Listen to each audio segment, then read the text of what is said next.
Վերջին զանգ հեռուստասերիալում այսքան վատ դեպքերից, դժբախտություններից ու դավաճանություններից հետո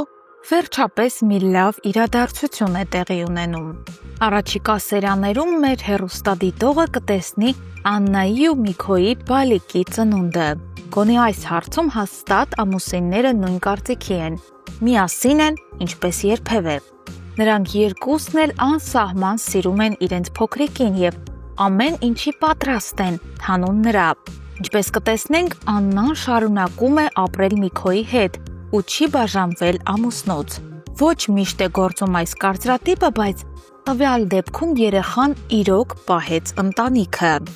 Համացանցում տարածվել են կադրեր, որտեղ երևում է, թե ինչպես են Աննային ու երեխային դուրս գրում հիվանդանոցից։ Նրանց դիմավորում են Միքոն, Ֆաինան եւ Հենրին։ Բացի այդ, հիվանդանոցի դիմաց մուլտֆիլմի հերոսների զգեստներով կանգնած են Յանան ու Հալալը, որոնք այդ օրը դարձնում են ավելի գեղեցիկ ու հիշարժան։ Բոլորը շատ երջանիկ են, շնորհավորում են միմյանց։ Իսկ մինչ երեխայի ծնունդը ու այս ամենը տեղի ունենալը, Լիլիթը Աննայի քրոջը բնորոշ թունավոր ներկայությամբ վաղ առավոտյան ներխուժում է տուն ու հերթական անգամ քանդում ամեն ինչ։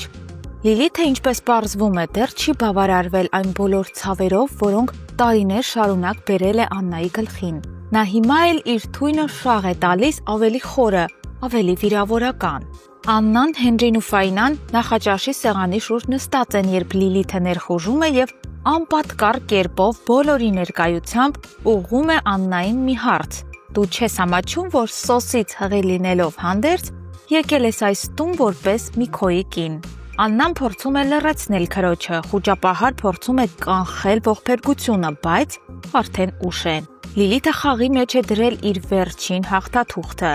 Նա եկել է ոչ թե հարցեր տալու, այլ Աննային վերջնականապես գցելու իր երեխաների աչքից։ Ու ցավալի է, բայց դա նրա մոտ ստացվում է, հատկապես Հենրիի դեպքում, քանի որ Ֆաինան վաղուց գիտեր այս մասին։ Նա կանգնած լուռ հետևում է իրադարձությունների զարգացմանը, բայց Հենրին, ով դեռ նախորդ իրողություններից չէր սթափվելու ուշքի եկել, սարսափելի շոկի է ենթարկվում։ Նրա աչքերի մեջ այդ պահին կոտրվում է մի աշխարհ, որն առանց այդ էլ ճաքճքած էր։ Լիլիթը հեռանում է, խառնած ամեն ինչ, հետևից թողնելով մի տուն, որը նորից վերածվում է մոխրացած դաշտի ու քաոսի։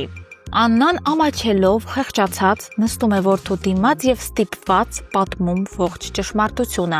Հենրին լռությամբ վերջապես սկսում է հասկանալ մորը։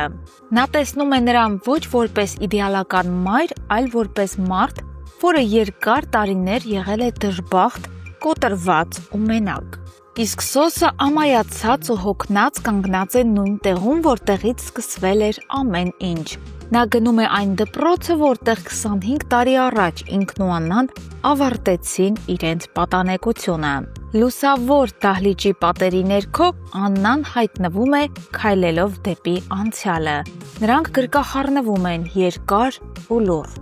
Բոլոր հիշողությունները կրկին արթնանում են, բայց հիմա դա սոսկ հուշ է։ Նրանք երկուսն էլ հասկանում են. սերը կա, բայց ժամանակ է անցել, մի ամբողջ կյանք։ Եվ որքան էլ հոգին ձգտի հետ բերել այն, ինչ կորել է, երբեմն ուղղակի անհնար է որևէ բան փոխելը։ Այս հանդիպումից հետո էլ Աննան վերադառնում է տուն Միքոյի մոտ, իսկ որոշ ժամանակ անց, ինչպես արդեն նշեցինք, ծնվում է նրա բալիկը։ Իսկ հիմա, հարգելի հետևորդներ, մի շատ հետաքրքիր հարց։ Ձեր կարծիքով, ինչպես են անվանակոչում ծնողները նորածին փոքրիկին։ Սոս, Միքայել, Դավիթ, Արտաշես։ Այս 4 տարբերակներից գրեք ձեզ համար նախընտրելի։